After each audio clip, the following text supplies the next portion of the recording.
ಅಕ್ಕ ಅಕ್ಕ ಯಾಕೆ ಇಷ್ಟೊಂದು ಯೋಚನೆ ಮಾಡ್ತಿದ್ಯಾ? ಏನಾಯ್ತು? ಅದೇ ಶ್ರಾವಣಿ, ಅಮ್ಮ ಒಂದು ಹೊಸ ಫ್ರಿಡ್ಜ್ ತಗೊಳ್ಳೋಣ ಅಂತ ಹೇಳಿದ್ರು. ಆದ್ರೆ ಈ ಹಳೆ ಫ್ರಿಡ್ಜ್ ಏನ್ ಮಾಡ್ಲಿ ಅಂತ ಯೋಚನೆ ಮಾಡ್ತಾ ಇದ್ದೀನಿ. ಅರೆ ಅಕ್ಕ, ಅದಕ್ಕೆ ಯಾಕೆ ಅಷ್ಟೊಂದು ಯೋಚನೆ ಮಾಡ್ತೀಯಾ? ಕ್ವಿಕರ್ ಅಲ್ಲಿ ಸೇಲ್ ಮಾಡು. ಆದ್ರೆ ಶ್ರಾವಣಿ, ಅದು ಸ್ವಲ್ಪ ಕಷ್ಟ ಅನ್ಸಲ್ವಾ?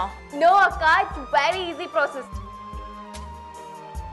ಕ್ವಿಕರ್ ಆಪ್ ನ ಡೌನ್ಲೋಡ್ ಮಾಡಿ, ಫೋಟೋನ ಕ್ಲಿಕ್ ಮಾಡಿ,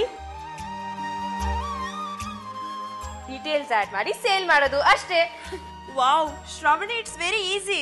ಹೌದಕ್ಕ, ಈಗ ಕ್ವಿಕರ್ ಅಲ್ಲಿ ಚಾಟ್ ಆಪ್ಷನ್ ಕೂಡ ಇದೆ. ಸೊ ದಟ್ ನಿನ್ ನಂಬರ್ ಎಲ್ಲೂ ರಿವೀಲ್ ಆಗಲ್ಲ. ಈಸಿಯಾಗಿ ಬಯಸ್ ಜೊತೆ ಚಾಟ್ ಮಾಡಿ ಸೇಲ್ ಮಾಡ್ಬೋದು. ನಿಜ ಶ್ರಾವಣಿ, ಇಲ್ಲಿ ನೋಡು, ಆಲ್ರೆಡಿ ಕೆಲವರು ಫ್ರಿಡ್ಜ್ ಬಗ್ಗೆ ಎನ್ಕ್ವೈರಿ ಮಾಡ್ತಾ ಇದ್ದಾರೆ. ಹೌದಕ್ಕ, ಬಯಸ್ ತುಂಬಾ ಜೆನ್ಯೂನ್ ಆಗಿರ್ತಾರೆ. ಸೊ ನೀನೇನ್ ಯೋಚನೆ ಮಾಡಬೇಡ. ಹಳೆ ಫ್ರಿಡ್ಜ್ ನ ಕ್ವಿಕರ್ ಅಲ್ಲಿ ಸೇಲ್ ಮಾಡಿ ಹೊಸ ಫ್ರಿಡ್ಜ್ ನ ಪರ್ಚೇಸ್ ಮಾಡು.